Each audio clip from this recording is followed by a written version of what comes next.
and this is going to be a geek out on Python, specifically data analysis using Python. And to start out with, we're going to have to install a bunch of stuff, sadly, because these computers don't have the things that you need for data analysis. But first, if you guys could go to tinyurl.com/geekoutpython. And if you could download the test and train spreadsheets, you can do that by, like, hopefully, you can, that button right there will do it. Can you repeat that one more time? tinyurl.com/geekoutpython, and then download the test and train spreadsheets. The button right here on the top left-hand corner of the icons will do it. tinyurl.com/geekoutpython.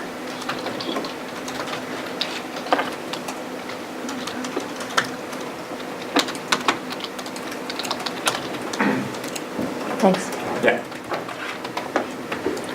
So this data is from a data set put together of passengers on the Titanic. It has a marker for things like their age, their name, their gender, their class, and where they got on the ship, and then if they died in the crash. You only test and train or just train? Test and train. Thanks.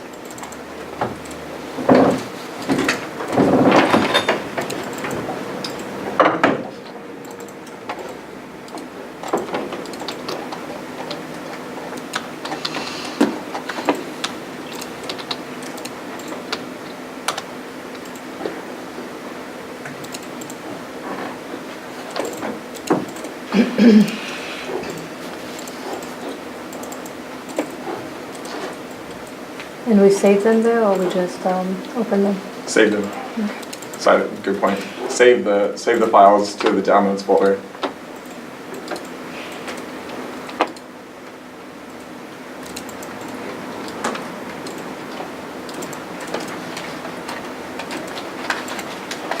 Is everyone able to do that? Cool. The next step is, if you're on Windows, which I think most of you are, open command prompt, which you can do by searching down here.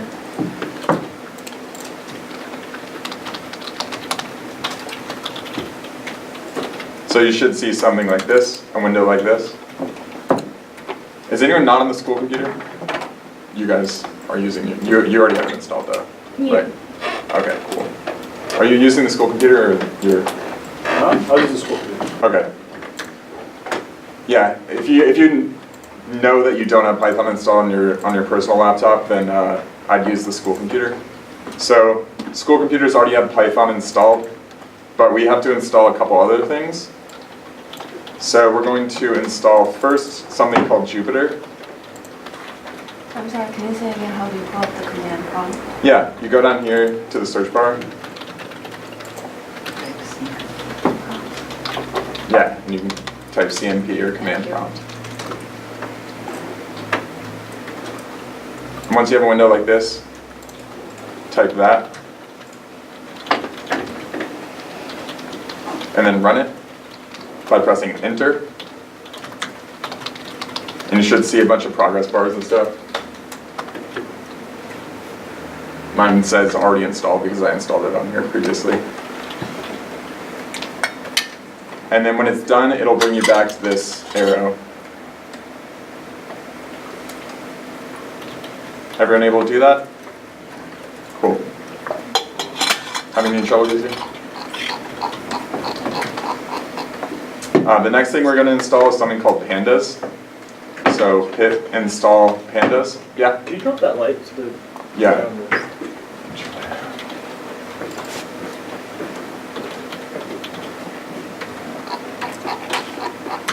Is that a little better?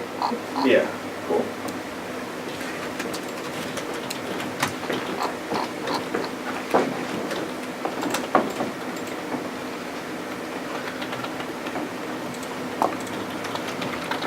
I'll magnify this.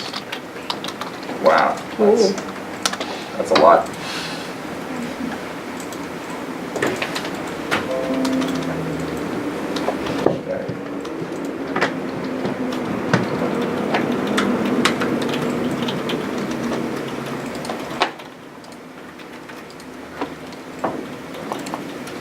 You're saying we're using an old version, right?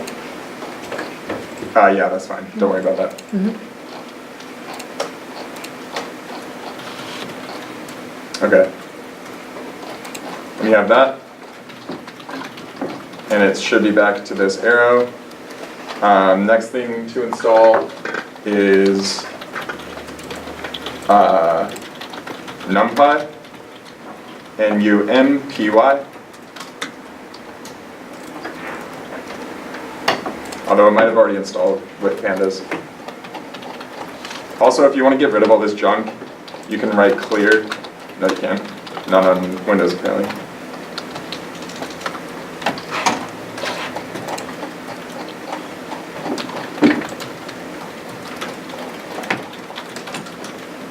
CLS.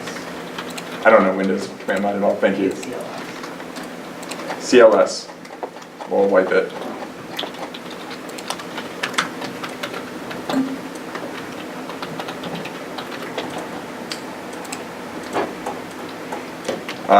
Next thing is matplotlib.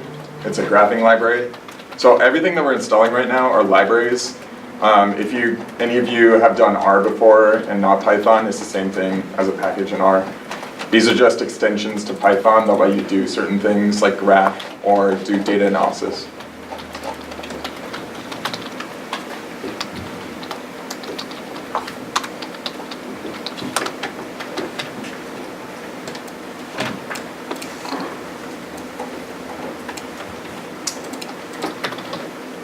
And then finally, I don't know if we're going to get to this, but it would be fun, something called sklearn. Right here.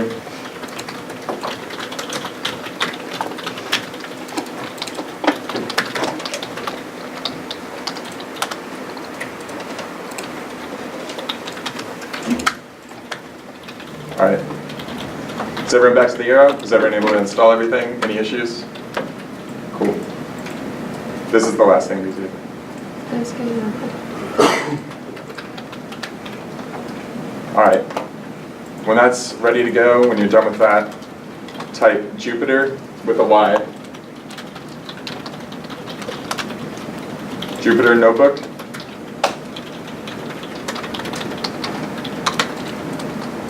And it should open up a web page like this.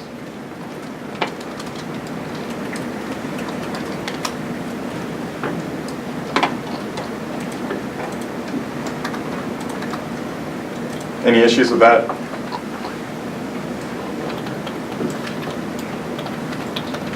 Does everyone see this? Cool. What did we type? Sorry to get to that. This? Jupyter. Yeah, and just hit enter.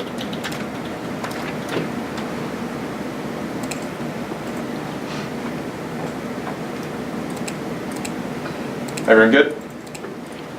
Cool. We don't need the command line anymore, but we have to keep it open, so I'm just going to fill the screen with this. All right, so Jupyter Notebook is like RStudio, sort of. Essentially, it's a way to test out Python scripts and lines of code and see the results in real time in like right underneath the line that you write. So click over here on the right side, click New and then Python 3. Just again, New, Python 3 right here.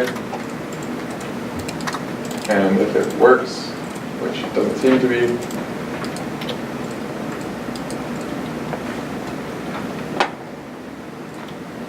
I have multiple of these open.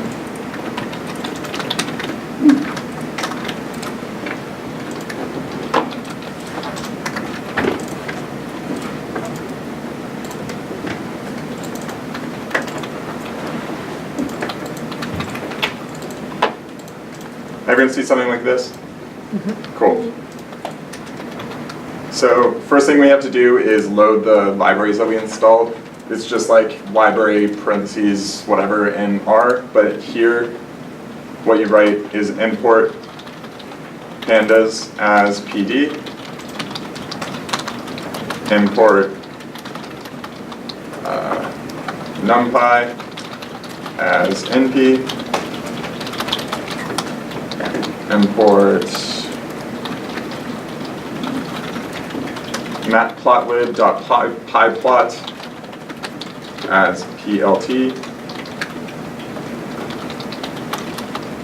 and then one more thing from sklearn.linearModel, import logistic regression.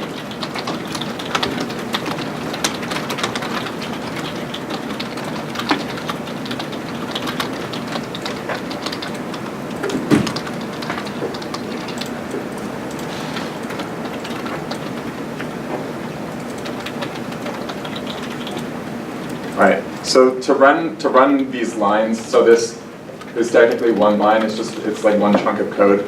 You can hit Shift and Enter together. And if everything is good, it shouldn't pop up with anything. It should just go to the next line. Did that work for everyone?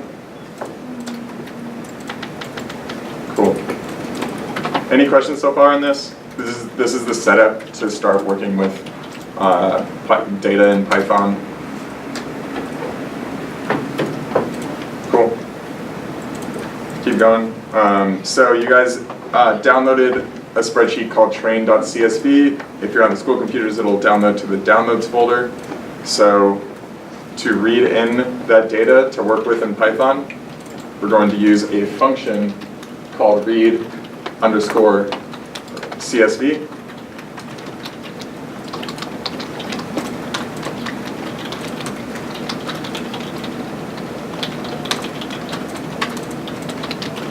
So to break it down, what's happening right here, in case you don't have programming experience at all, train_df is a variable name. It could be anything you want. I just chose train_df. The equal sign means that we're going to assign whatever's on the right to the left, to the variable name. PD is pandas, and then read_csv is the function that will look for this file and then bring it into Python so that we can use it.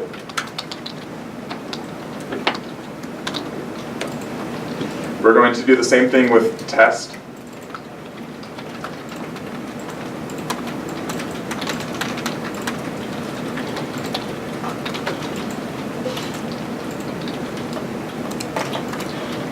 And then run that when you're done with that, when you're done typing that in.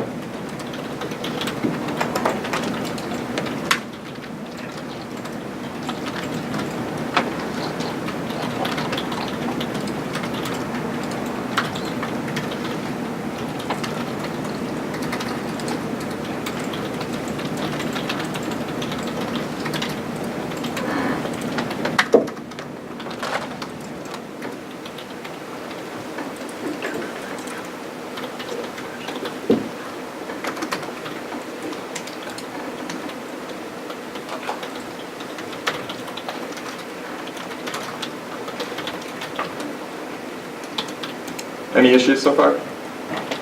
Cool.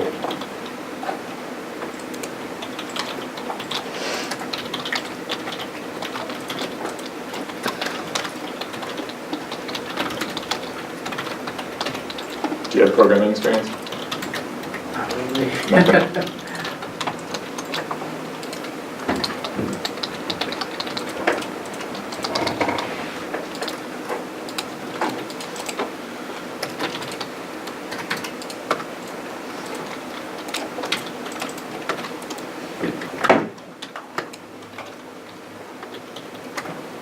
Do you want to see what columns are in the data sets?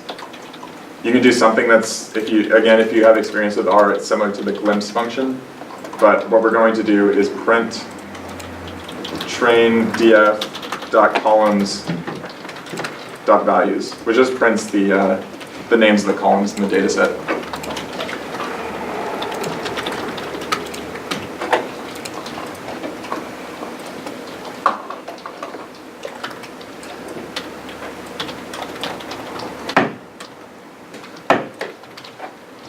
Print test as well, just to see. I'm getting an error, so I'm not sure.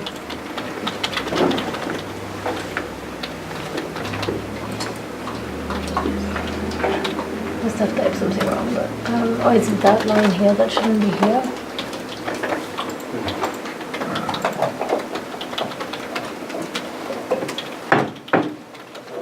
Import name. Oh, it should be capital L, logistic regression. Oh, okay, that's what it is. Can I just go back and click on this, or I'm gonna have to retype everything? No, you Okay. can just do that and then run it again. Yeah. Shift enter, yep. That So works. that one is good, Yep. and then that one, maybe I can just try it and see. No. Let's see. Both of these paths have to be in quotes. Which ones? Wait, those are both in quotes, never mind, sorry. What's it saying?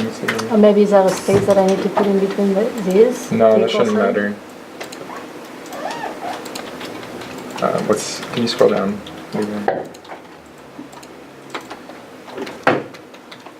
Downloads this .cav, CV instead of CSV. There you go. Okay. Thanks. Yeah. Did it work? Yeah. Cool. Yeah. I just help. I don't know.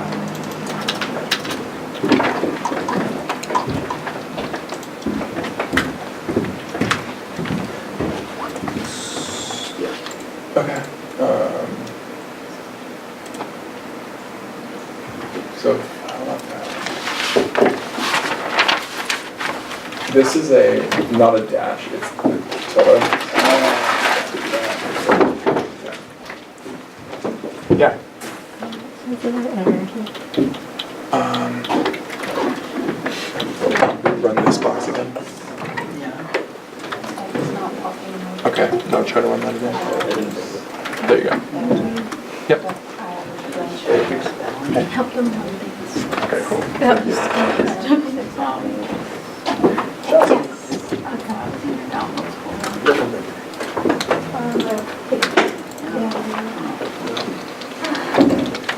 Sorry.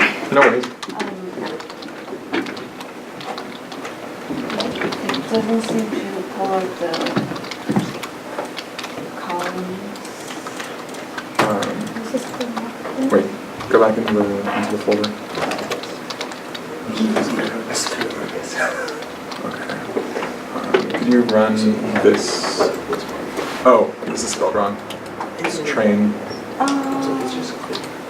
Now run it again. Run that. Is this shift enter? Or control? It's shift enter. Shift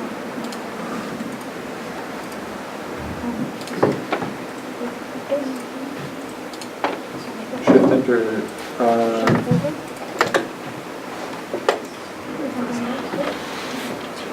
You run the whole thing again. Just that box as well. Yeah, just run all of those boxes. That's fine.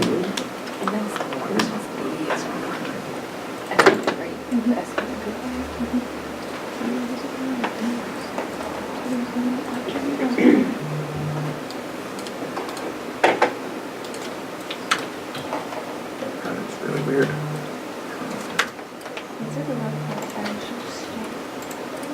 Yeah, that should be fine.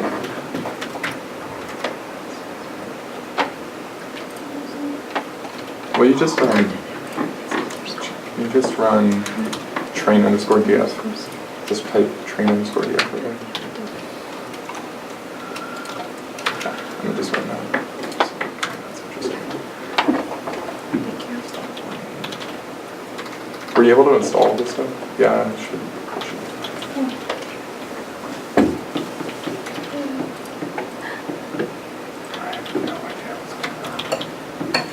You're fine with yours, right? Yeah.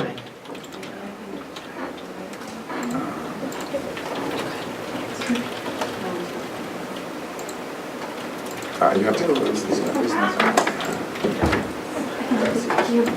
No. Good, thank you. Oh, okay. Do you have multiple? Close this or reopen it? Just close the command line. No, the command line. This, yeah. And then that's fine. Just close that. Close these two. Yeah, close that. And then reopen command line.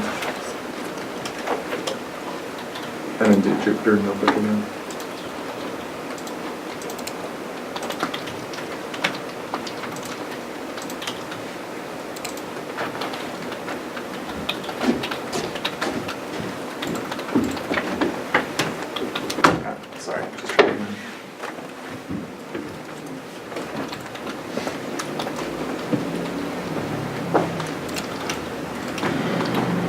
want to see like the top values, you can do train df head, which will print the top 5, the first 5 values in each column. So you get something like this.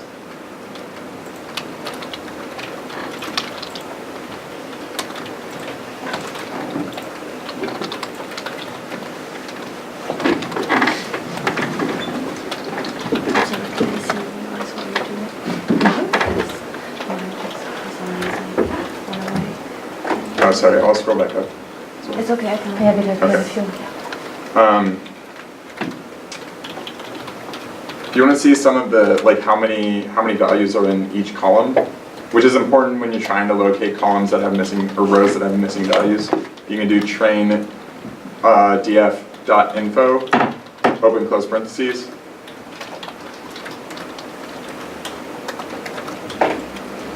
And you can see that, yeah? Is there a way to make comments like in R? Yeah. Oops.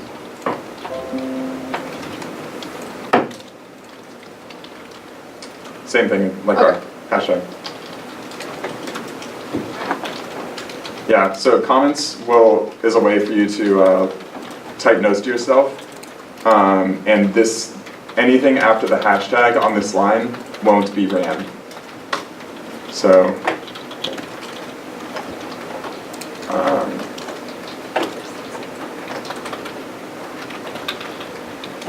yeah.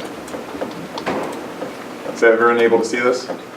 So from this is important because you can see that, most of the columns have 891 entries, which is the number of rows, the total number of rows in the data frame.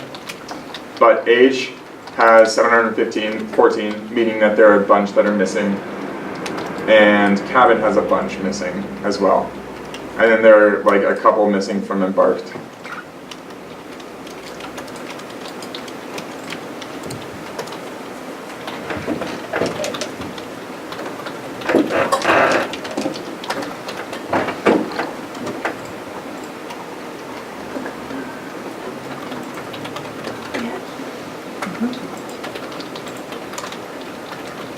If you want to just look at one column, say you want to look at P class, you can do that. Sorry, you can do double brackets on each side. Still doesn't work.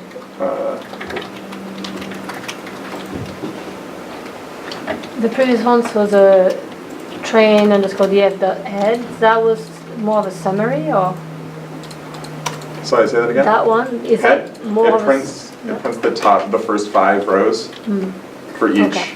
Yeah, Sorry. for the whole data set. all right? Yeah.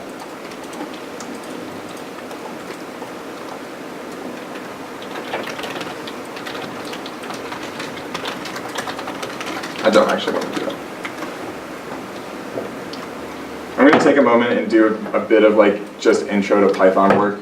This is not related to data analysis, but it's nice to know. So, for instance, this is a variable x.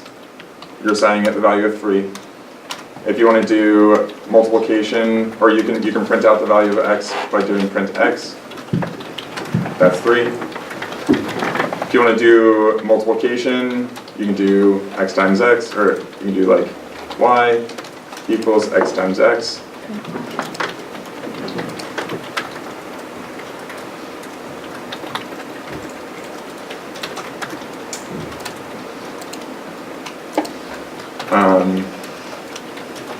If you want to take user input for some reason, you can do z equals input, pick a number,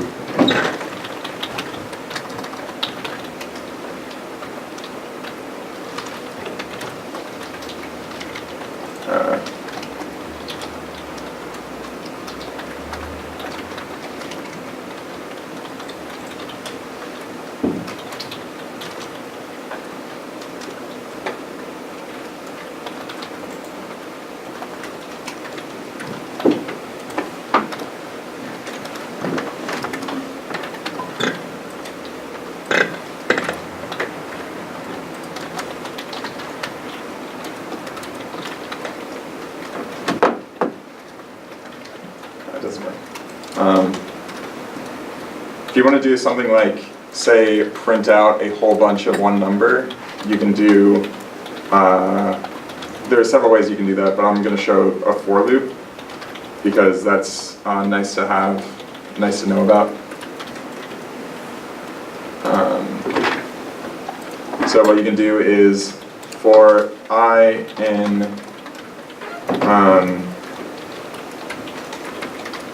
in range Z,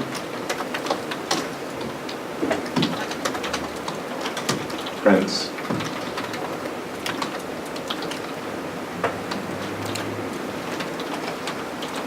I did this wrong.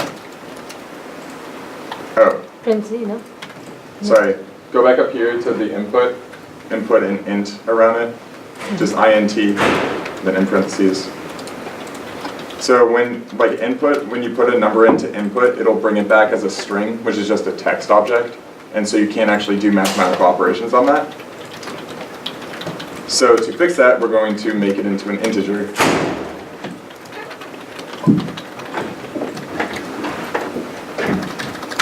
So now, it'll print a 6 for every number from 0 to 6, even though z is 7. That's how indexing works in Python. The length of something, so in this case, the length is 7, goes from 0 to 1 minus that number, if that makes sense. So if you include 0, you don't include the number.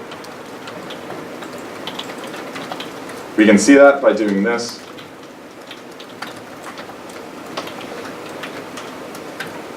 It'll print from 0 to 6.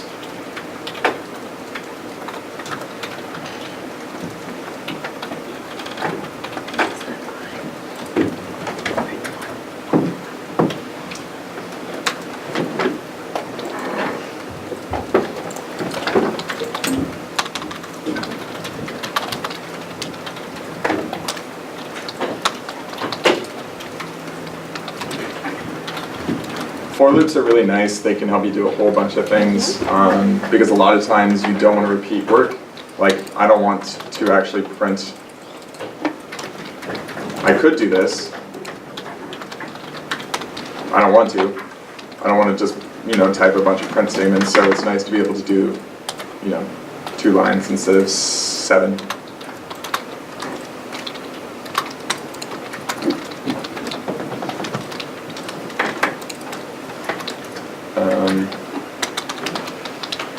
This is just like basic programming stuff. It's nice to have just for context before I start getting into the other data analysis stuff.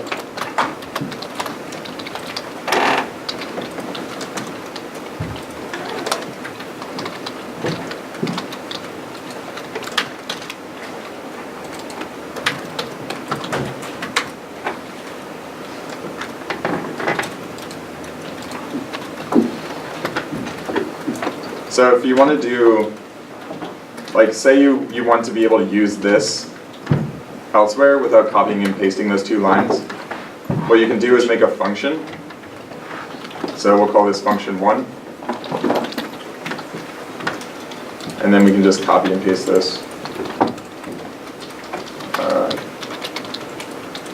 Change z to x. So what this does is x is a parameter that you're passing to function 1. Essentially what that means is just a number that you're going to pass to something and do something to it. The advantage of doing it like this is that later I can use this same sort of thing, this same print the numbers from 0 to 1 minus the number that we want. I can just do it by writing this.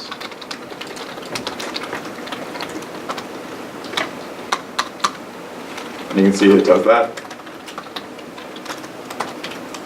And we can do this with anything. We can do it with 100 if we wanted to. And it would make a whole mess.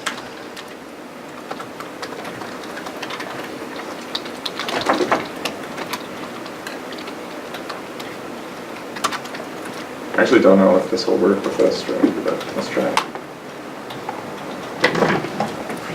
What? Yeah, it's not working. Yeah, After C equal, like the next line is for I in range C. yeah.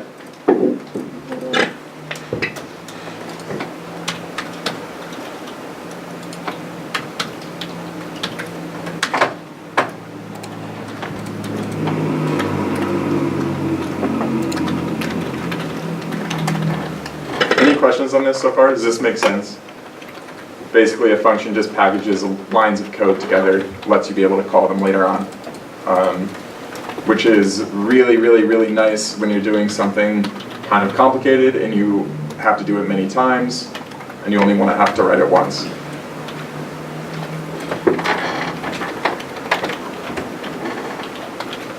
Can you give a concrete example of how you use that to manipulate your data? Just, where you're going to use that function and find it useful. I'm not going to use this specific function. This is just a test. This is just an example to show I how it mean, works. how you use packaging, data like this and numbering it. Yeah, so if I wanted to say, there are different ways to do this, but say I wanted to multiply every value in a column by 6, and I wanted to be able to do that on multiple columns, then I would write a function that would take each value in a column, multiply it by 6, and then, feed that value back into the column. And I would be able to just call that each time I wanted to do that function, this function name. Instead of having to write that whole, multiply by 6, Right. put it back in. So this specific function, you wouldn't really use it. No. I mean, there wouldn't be an obvious point where you would want to give a value, an incremental value like this to a whole bunch of data in a column. You could also do, if you wanted to print out every value in a column, you could do it like this. Okay. And it requires a bit of syntax that I don't have off the top of my head. But this specific function is just... Okay, it's just to give an it's just- idea yeah. of that we can create functions to manipulate data. In Exactly, that sense. Okay, exactly. thanks. That's a good point, thank you. All right. Getting back to the data. If you want to see, let's say, just a whole bunch of explanatory statistics measures for the data set, what you can do is train_df.describe. And this is really nice. It just gives you this really pretty graph or table with basically all of the explanatory variables or measures you need to get started.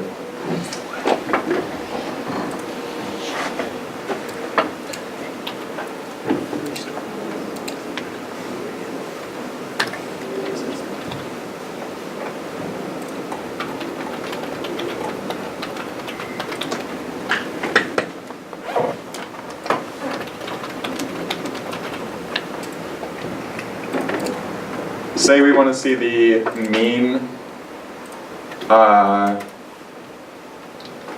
the average survival rate of the passengers broken down by class. That's we've all heard about the Titanic and how the poor people bore the brunt of the crash. We can see that.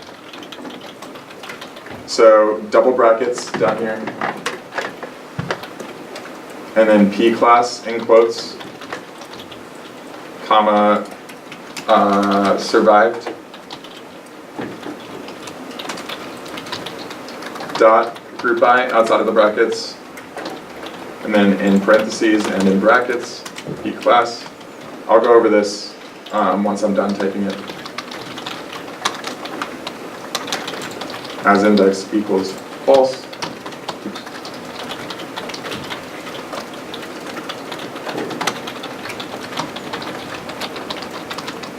And then dot mean.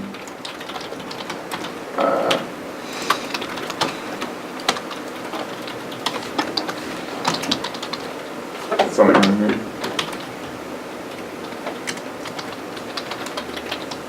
Oh, sorry. This parentheses goes at the end after index. So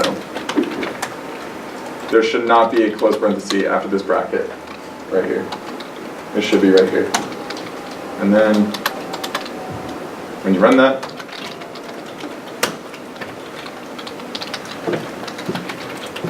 you can see that, as we would expect, third-class passengers had the lowest average survival rate. First-class passengers had the highest. So to break down what this is doing, train DF is the data frame that we're working with, the spreadsheet. And then this selects two columns, P-class and survived. So we're just going to look at those two columns. Group by is a function that essentially splits the data up into groups based on P-class. And then as index is just telling it not to use that the P-class column isn't meant to be an index. Don't worry about that right now. And then .mean just does the average per group rather than the entire average of the table. So group by splits it into groups, and then mean finds the average per group. Does that make sense? Any questions so far?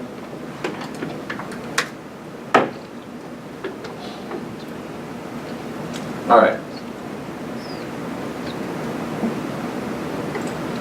If we want to see the breakdown of like the age distribution per class to see if there's some potential correlation there, we can do this.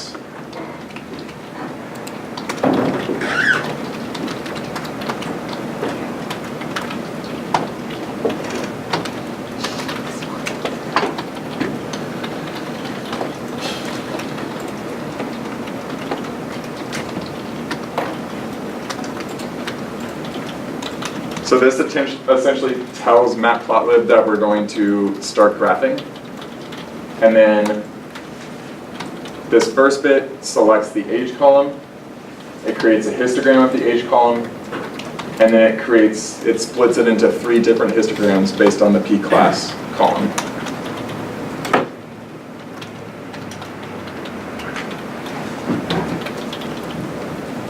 Do you have a document with the functions you're using? Or if I want to keep that? Sorry. It's okay. Do you have a document where you have those functions, examples of those functions you're referring, so it's better I write them down? For like histogram and stuff? Just for me to understand how to be able to remember, for example, how you present when you want to have 2 columns, So you don't have like a document where you have examples of that? This stuff is in documentation for Matplotlib, okay. But I don't have a document. Okay, no, it's okay. I don't mind writing down, and I want to make sure I didn't write it down for nothing. Yeah, sorry. It's okay, not a problem.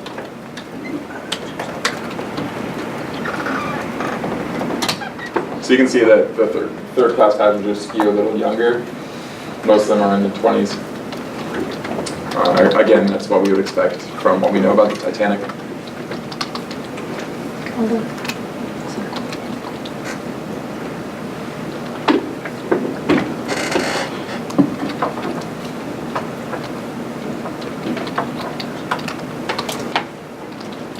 And so you can do this with any variable. If you just want to see, say, the breakdown of age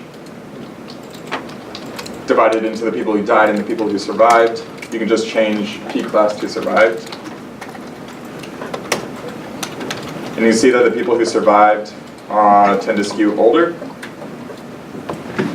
Looks like a little bit older, or younger, or like very young. And most of the people who died are in their 20s. We can do more. We can change it to the gender column, sex, and see the breakdown of age per, male and female.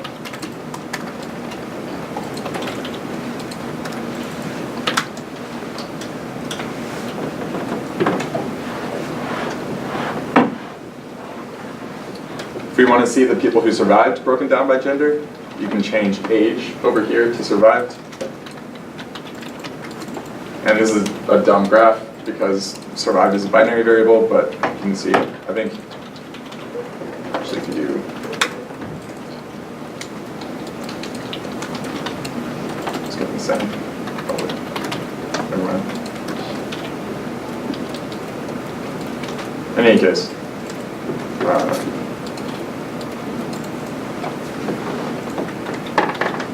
mine's not working.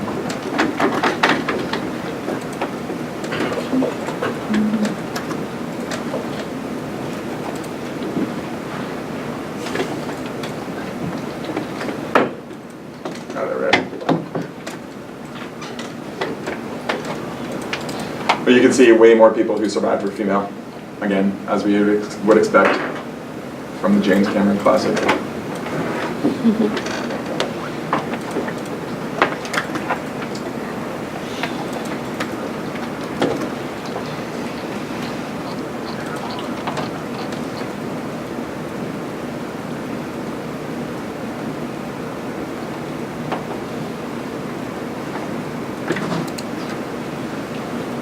There are a ton of things you can do with this, with pandas and with matplotlib.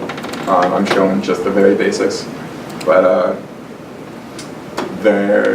I would highly recommend just playing around with this and seeing what you can do. Matplotlib has a decent amount of documentation. So they'll give you an example, and then they'll tell you how to actually code it. This is a lot, but it's how you learn, just screwing around with documentation, seeing what you can build. Can you show again how you get the library? Yeah. Sorry. This is at matplotlib.org. And then you can click on examples. Okay. You can do really cool stuff, like all this fascinating like heat map work.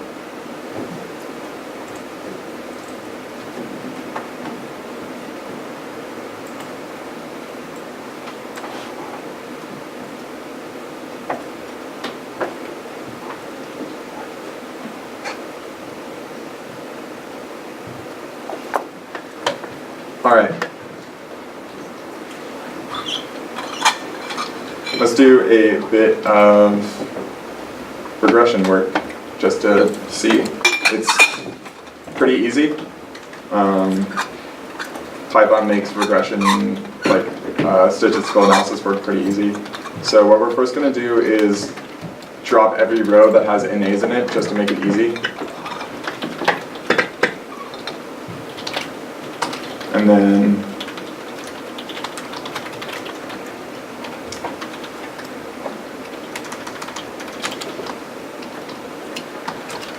we will do,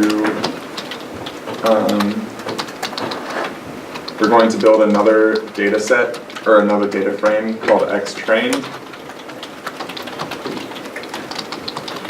And then we're going to select a couple of columns from that: p-class, age, and fair.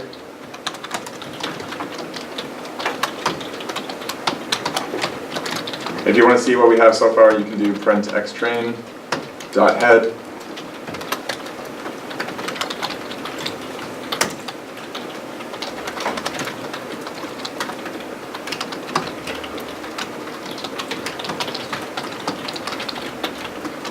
We're going to make another data frame called ytrain, and we're just going to set that equal to train df and then survived.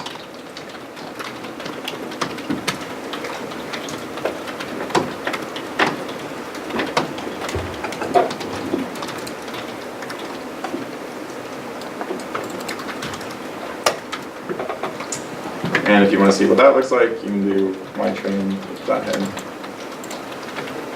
It's just going to be a single column down here.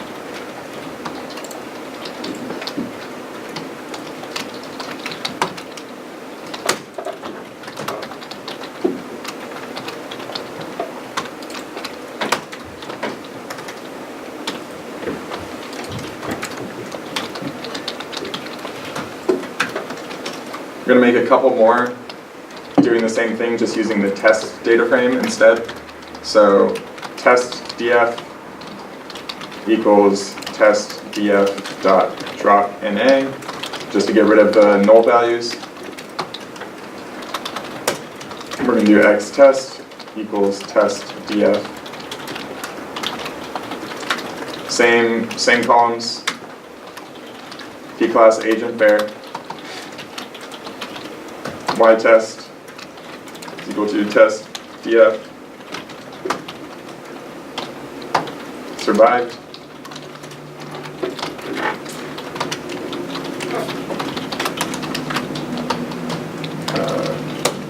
Oops.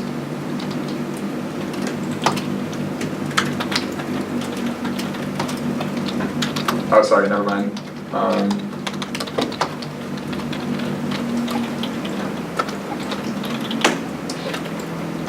The test data frame doesn't have a survived column.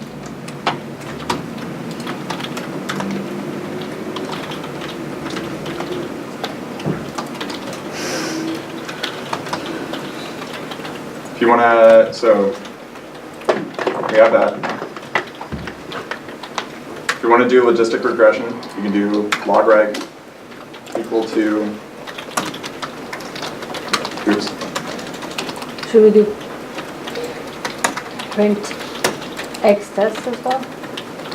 You can if you want to, just to see what it looks like. So in the next box, we've got log reg equals logistic regression, capital L, capital R.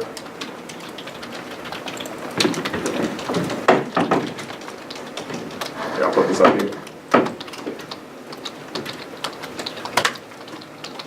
Log reg dot fit x train, y train. So what this is doing is it's creating a logistic model that takes the columns in the x train. Oops, did I lose it? Oh no.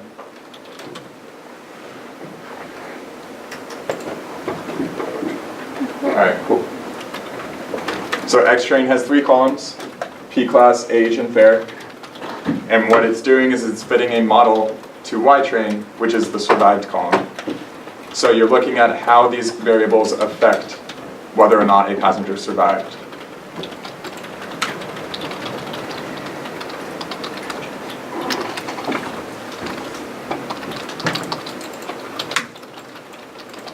And if you want to predict variables, you can do y underscore pred, that's just my variable name for this, equals log reg dot predict x test. Oops.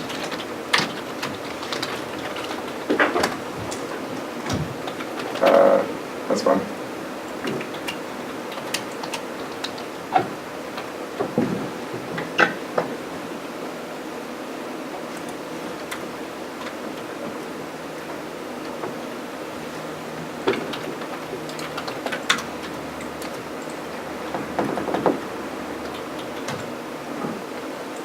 I think this works anyways. Yeah. So if you just run ypred and you get this array down here, these are the predicted values for your test data frame using the model that you built on the train data frame. Does that make sense? You took the data in the train, you took 3 columns from that, you built a model, a logistic model, so it's not like a line. You use that model then to predict using different data. Any questions on that? What you did, that's literally machine learning. That is what that is. So that's what you guys just did. And this is the results of machine learning. That's cool. So that will be the result of how many people survived and didn't survive? Yeah, so this is for each, yeah, so like this is the guess from the model based on whether this person survived or not. Can we compare how different it is from the original one?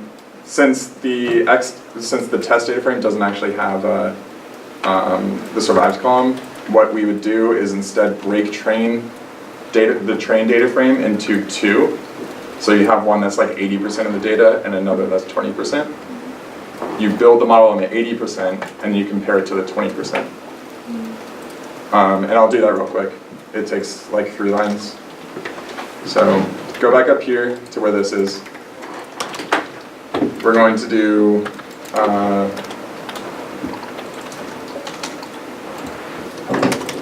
we're going to write a couple more things. So actually, I think I have to, if you scroll up, actually, no, we can just do it down here. Sorry.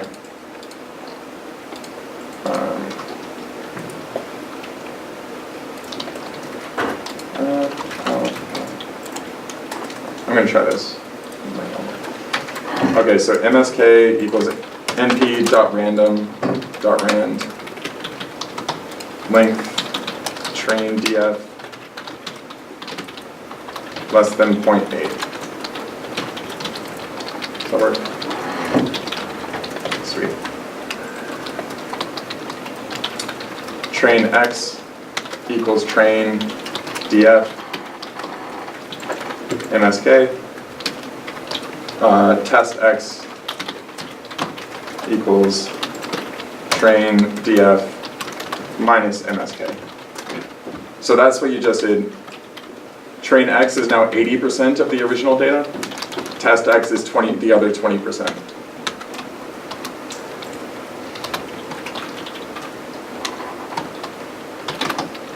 So now, in this line right here, change train df to train x.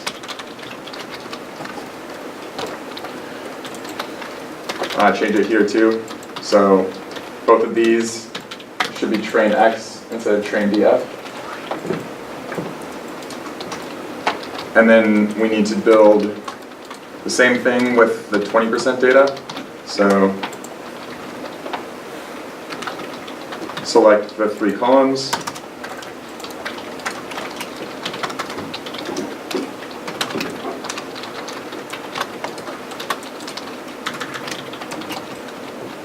I'm going to delete this because we're overwriting this.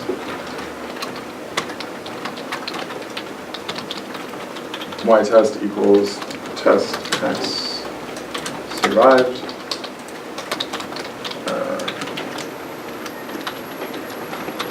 Oh, sorry, this minus up here is a tilde. This is the remainder, right? Is that it? Yeah, this. The Right here. sign, yeah. Yeah. Use the remainder of MSK you did. Exactly, or use the opposite, I guess. But Okay. yeah.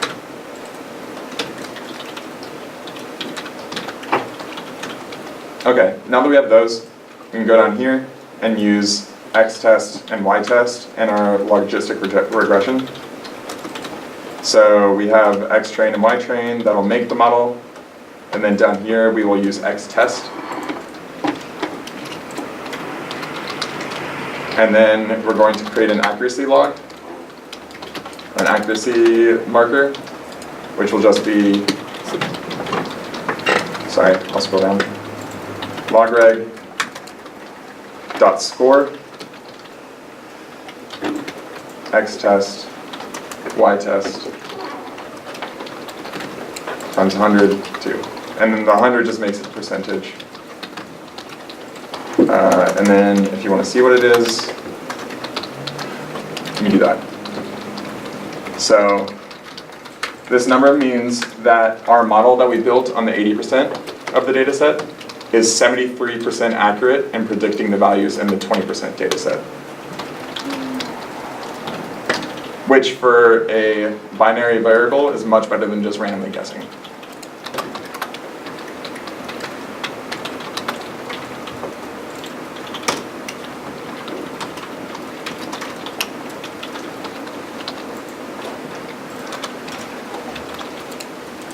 So to repeat, this makes the model. The fit is what's making the model. It's essentially the same as just drawing a line of best fit through the points. Predict is taking that model, predicting values in a different data set. And then score is scoring how good the predictions are. Could you go back up to where you define y test? Okay.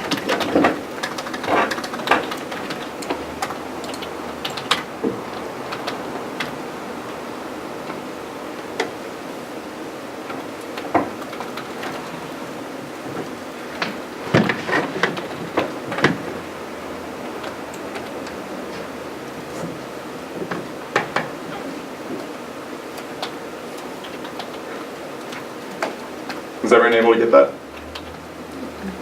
I'm getting different number. That's fine. This uses random numbers, so everyone's will be different. So if I ran this again, and then ran this prediction again, I'm going to get a different number.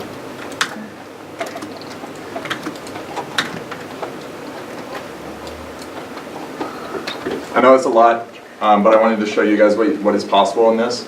It's really cool, and it's like relatively easy to get to somewhere where you can actually do things and start telling people that you've done machine learning.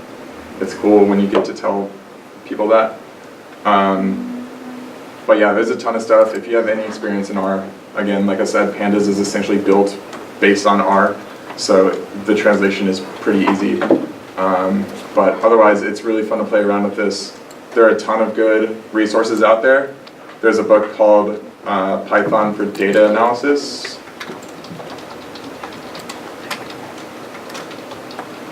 which is excellent.